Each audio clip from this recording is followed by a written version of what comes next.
কম্পিউটারের প্র্যাকটিক্যালের ক্ষেত্রে আগের একটি ভিডিওতে কিভাবে ফোল্ডার তৈরি করতে হয় এবং ফোল্ডারের মধ্যে ফাইল ক্রিয়েট করতে হয় সেটা দেখিয়েছি এবং সেখানে ওয়ার্ড ডকুমেন্টসের যাবতীয় কাজ দেখানো হয়েছে। আজকের এই ভিডিওতে কিভাবে পাওয়ার পয়েন্ট প্রেজেন্টেশন করতে হয় সেটা দেখাবো।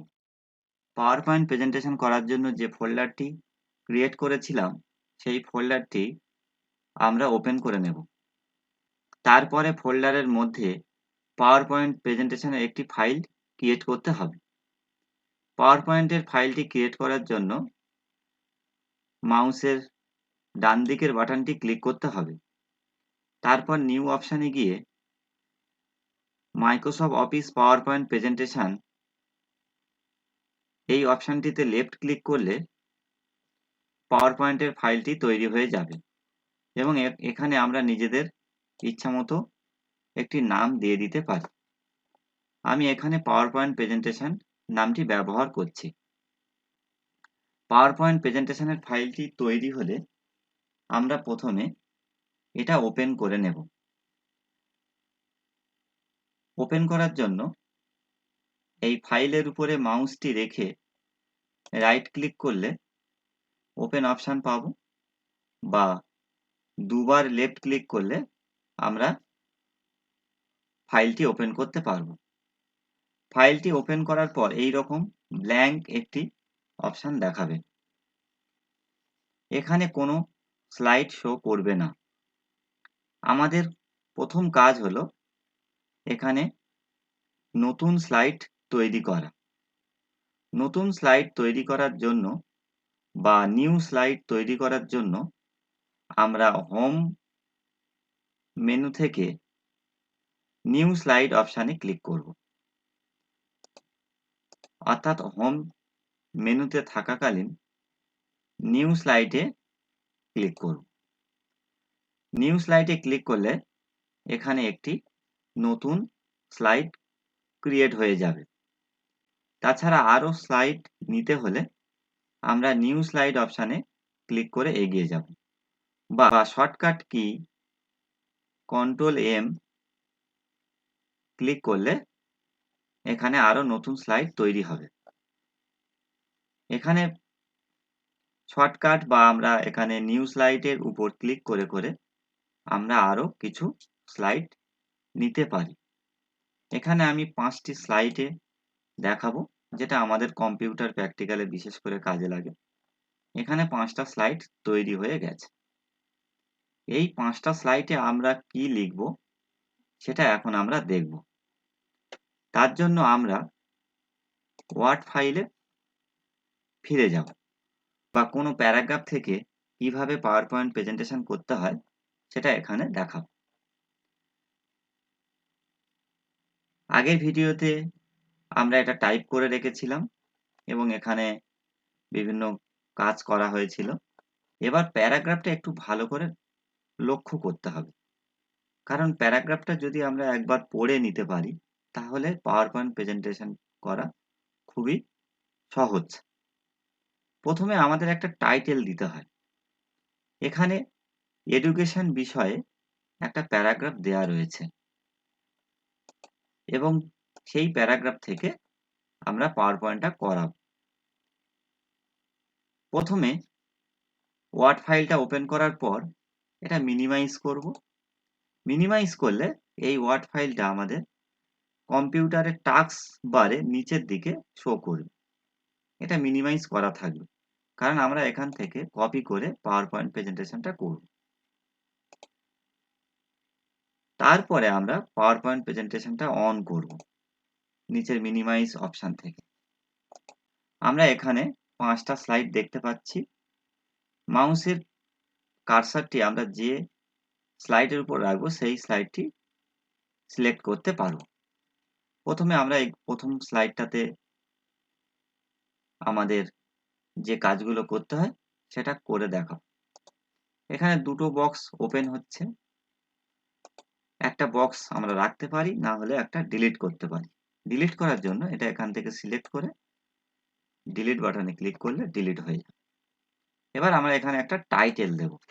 প্যারাগ্রাফটা যে বিষয়ের উপর লিখিত সেই বিষয়ে একটা টাইটেল দেব।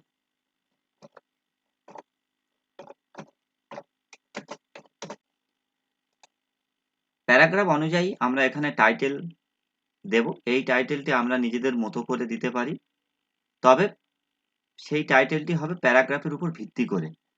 তার জন্য আমাদের প্রথমে প্যারাগ্রাফটা ভালো করে পড়তে হবে, তারপর আমরা এখানে আমাদের টাইটেলটা চুজ করতে পারবো। তারপর নিজেদের রোল নম্বর, নাম ইত্যাদি নির্দেশ অনুযায়ী লিখব। এখানে আমরা যে টাইটেলটি দিয়েছি সেই টাইটেলের ফন্ট ও চেঞ্জ করতে পারি। ফন্ট এখান থেকে আমরা চেঞ্জ করে নেব, বা ইত্যাদি ফন্ট রয়েছে, এখান থেকে ফন্ট। এবার দ্বিতীয় স্লাইডে আমরা কি বসাবো, তার জন্য প্যারাগ্রাফটা আমরা একটু দেখব। প্যারাগ্রাফ অনুযায়ী এখানে শিক্ষা বা এডুকেশন সম্পর্কে কিছু বলা হয়েছে, এটা আমরা এখান থেকে কপি করলাম। কপি করে এখানে আমরা পেস্ট করব। তবে এখানে সম্পূর্ণ কপি পেস্টের বিষয় নয়, এটা একটু ভালো করে প্যারাগ্রাফটা পড়তে হবে। আমি শর্টকাটে দেখানোর জন্য এটা দেখাচ্ছি। তাহলে এটা লিখতে পারি, concept of education.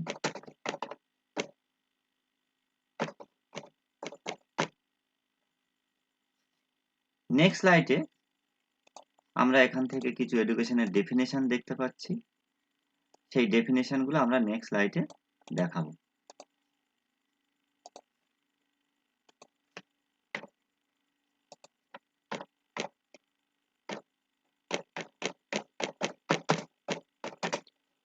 Of education, তাহলে এখানে দুটো ডেফিনেশন রয়েছে, জন ডিউয়ের ডেফিনেশন রয়েছে আর ডুরখেইমের ডেফিনেশন রয়েছে।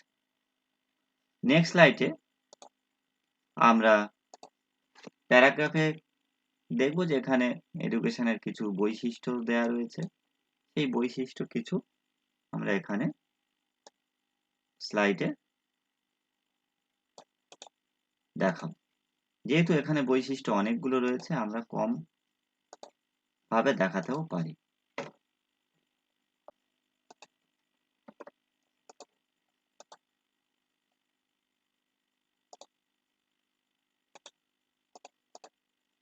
এখানে বৈশিষ্ট্যগুলি হয়ে গেল। তারপরে 5 নম্বর স্লাইডে আমরা কনক্লুশন লিখব। কনক্লুশন দেওয়ার জন্য প্যারাগ্রাফটা ভালো করে পড়তে হবে এবং সেখান থেকে কনক্লুশন আমরা এখানে নিজেদের মতো করে দেব। এখানে কিন্তু কপি পেস্ট করা যাবে না।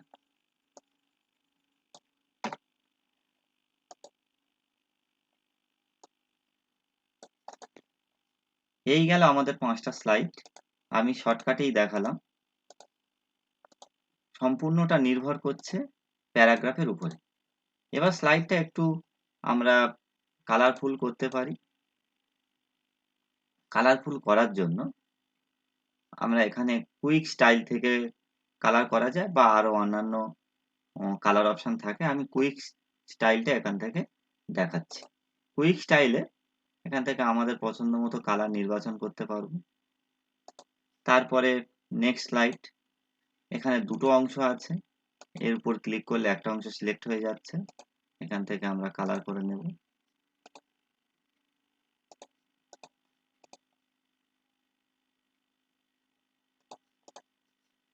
নেক্সট স্লাইড, 3 নম্বর স্লাইড, একইভাবে প্রত্যেকটা স্লাইড কালারফুল করা যায়।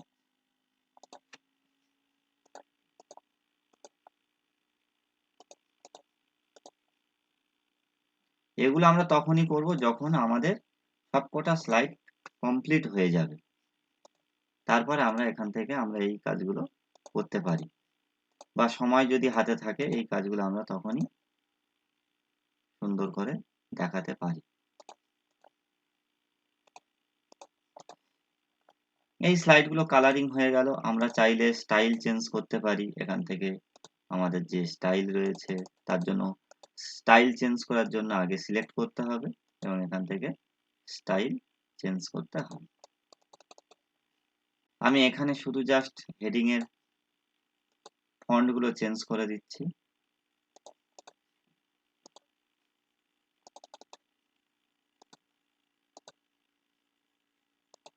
পাঁচ নম্বর স্লাইড এখানে সিলেক্ট করতে হবে।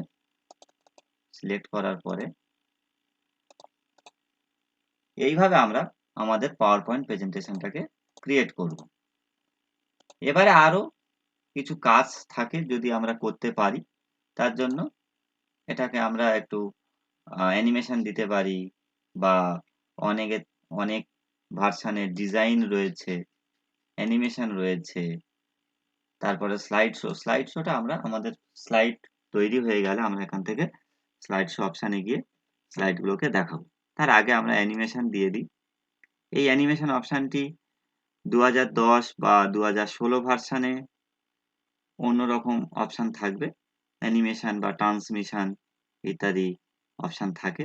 এখান থেকে 2007 ভার্সানে অ্যানিমেশন অপশান রয়েছে, এখান থেকে কিছু অ্যানিমেশন আমরা দিতে পারি। এটা ফার্স্ট রয়েছে, এটাকে স্লো করে দিলাম। নেক্সট স্লাইডেও তেমনি ভাবে এটাকে স্লো করে দিলাম। 3 নম্বর স্লাইডে এখানে নিজেদের ইচ্ছা মতো প্রচুর অপশান রয়েছে। 2007 ভার্সানের থেকে 2016 বা 10 এই ভার্সানগুলোতে আরো বেশি পাওয়া যায় এই অপশানগুলো। এবার আমরা দেখব এই যে স্লাইডগুলো ফাইনালি তৈরি হওয়ার পর আমরা সেগুলোকে কিভাবে প্রেজেন্ট করব, যেটাকে বলা হচ্ছে পাওয়ার পয়েন্ট প্রেজেন্টেশন। আমরা এইভাবে কিন্তু প্রেজেন্ট করি না। পাওয়ার পয়েন্ট প্রেজেন্টেশনের জন্য স্লাইড শো অপশানে ক্লিক করতে হবে। এই স্লাইড শো অপশানে ক্লিক করার পর ফ্রম বিগিনিং, এই ফ্রম বিগিনিং অপশানে ক্লিক করব। ফ্রম বিগিনিং অপশানে ক্লিক করলে আমাদের প্রথম স্লাইডটা ডিজাইন সহ ওপেন হবে। এবার এখানে আমরা নেক্সট করব কিভাবে? এখানে নেক্সট করার দুটো উপায় আছে। রাইট ক্লিক করে নেক্সট করতে পারি, বা কিবোর্ডের যে অ্যারো চিহ্নগুলো রয়েছে সেই অ্যারো চিহ্ন ব্যবহার করে আমরা নেক্সট করতে পারি। এখানে স্লাইডের নিচেও হালকাভাবে অ্যারো চিহ্ন রয়েছে। এই অ্যারো চিহ্নটা কিবোর্ডে থেকে আমরা পেয়ে যাব। সেখান থেকে অ্যারো চিহ্ন করে নেক্সট স্লাইড আমরা দেখাবো। এটাকে বলছে পাওয়ার পয়েন্ট প্রেজেন্টেশন। এটা আমরা ম্যানুয়ালি করি, আবার টাইম সেটিং করেও দেওয়া যায়। টাইম সেটিং করলে একটা নির্দিষ্ট সময় অন্তর অটোমেটিক শো করে, তবে আমরা ম্যানুয়ালি পাওয়ার পয়েন্ট প্রেজেন্টেশনটা বেশি করে থাকি। এইভাবে আমরা পরপর স্লাইডগুলোকে দেখাবো।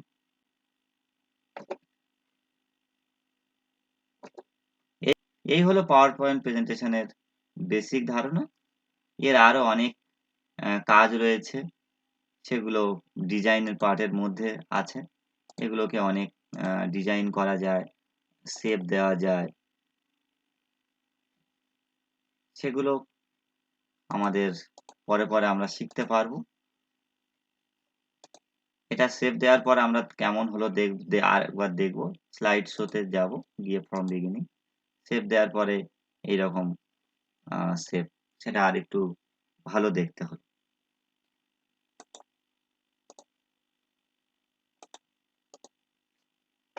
Next next next.